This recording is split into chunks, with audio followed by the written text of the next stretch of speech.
এনিটক্সলৈ আপোনালোক সকলোকে স্বাগতম জনাইছো। তিনিচুকীয়াত বিহাৰ দিৱস অনুষ্ঠিত কৰিবলৈ কুচকাৱাজ গৰজি উঠিছে এতিয়া বহুত কেইটা ছাত্ৰ সংগঠন লৈ আহিছো সবিশেষ। তিনিচুকীয়াত বিহাৰ দিৱস অনুষ্ঠিত কৰিবলৈ কুচকাৱাজ গৰজি উঠিছে কেইবাটাও ছাত্ৰ সংগঠন।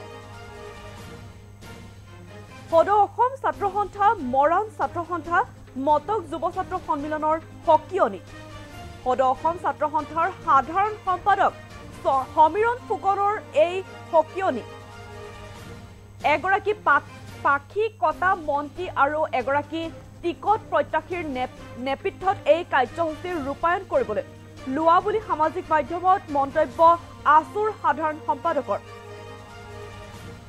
অসমত এনেধৰণৰ কাৰ্যসূচী ৰূপায়ণ কৰিবলৈ কাকো দিয়া নহব। অসম কেৱল অসমীয়াৰ। ইয়াত অসম দিৱসে পালন হ'ব। বিহাৰ দিৱস উদযাপন কৰিলে পৰিস্থিতি বিষম কৰা হ'ব বুলিও হুংকাৰ সদৌ অসম ছাত্ৰ সন্থাৰ জনগোষ্ঠীয় সংগঠনৰ। হয়, আমি ইতিমধ্যে তিনিচুকীয়াত বিহাৰ দিৱস অনুষ্ঠিত কৰিবলৈ কুচকাৱাজ গৰজি উঠিছে এতিয়া কেইবাটাও ছাত্ৰ সংগঠন। সদৌ অসম ছাত্ৰ সন্থা, মৰাণ ছাত্ৰ সন্থা, মটক যুৱ ছাত্ৰ সন্মিলনৰ সকিয়নি, সদৌ অসম ছাত্ৰ সন্থাৰ সাধাৰণ সম্পাদক সমীৰণ ফুকনৰো সকিয়নি, এগৰাকী পাখি কটা মন্ত্ৰী আৰু এগৰাকী টিকট প্ৰত্যাশীৰ নেতৃত্বত এই কাৰ্যসূচী ৰূপায়ণ কৰিবলৈ লোৱা বুলি সামাজিক মাধ্যমত মন্তব্য আছুৰ সাধাৰণ সম্পাদক সমীৰণ ফুকনৰ। অসমত এনেধৰণৰ কাৰ্যসূচী ৰূপায়ণ কৰিবলৈ কাকো দিয়া নহব বুলি তেওঁ সামাজিক মাধ্যমত উল্লেখ কৰিছে। অসম কেৱল অসমীয়াৰ। ইয়াত অসম দিৱসে পালন হ'ব বুলি মন্তব্য কৰিছে আছুৰ সাধাৰণ সম্পাদক সমীৰণ ফুকনে। বিহাৰ দিৱস উদযাপন কৰিলে পৰিস্থিতি বিষম কৰা হ'ব বুলিও হুংকাৰ সদৌ অসম ছাত্ৰ সন্থা জনগোষ্ঠীয় সংগঠনৰ। কি কৈছে সংগঠনসমূহৰ মন্তব্য আছে, আমাৰ ওচৰত মন্তব্য আহি পৰিছে, আমি শুনাব বিচাৰিছো তেওঁলোকে আচলতে কি কৈছে। যি আচলতে তিনিচুকীয়াত বিহাৰ দিৱস অনুষ্ঠিত কৰিবলৈ কুচকাৱাজ কৰি আছে, তাৰ মাজতে এতিয়া গৰজি উঠিছে কেইবাটাও ছাত্ৰ সংগঠন। মন্তব্য আগবঢ়াইছো। হয়, আমি ইতিমধ্যে গম পাইছো যে তিনিচুকীয়াত কিছুমান ৰাজনৈতিক নেতাই নিজৰ মুনাফা আদায় কৰাৰ স্বাৰ্থত তেওঁলোকে বিহাৰ দিৱস পাতিবলৈ উদযাপন কৰিব লৈছে। আমি এই কথাক তীব্ৰভাৱে গৰিহণা দিছো, লগতে তেখেতলোকক হুকাই দিছো এনে কামৰ বিৰত থাকক। আমি বৃহত্তৰ অসমীয়া যুৱ মঞ্চই সকলো জাতি ধৰ্মক আমি সন্মান কৰোঁ। তাৰ মানে এইটো নহয় যে আমি নিজৰ জাতিটোক, নিজৰ ভাষাটো বিক্ৰী কৰিব দিম। আমি কেতিয়াও আমাৰ ভাষাটো বিক্ৰী কৰাটো আমি গ্ৰহণ কৰিব নোৱাৰোঁ আৰু সহ্য কৰি থাকিব নোৱাৰোঁ।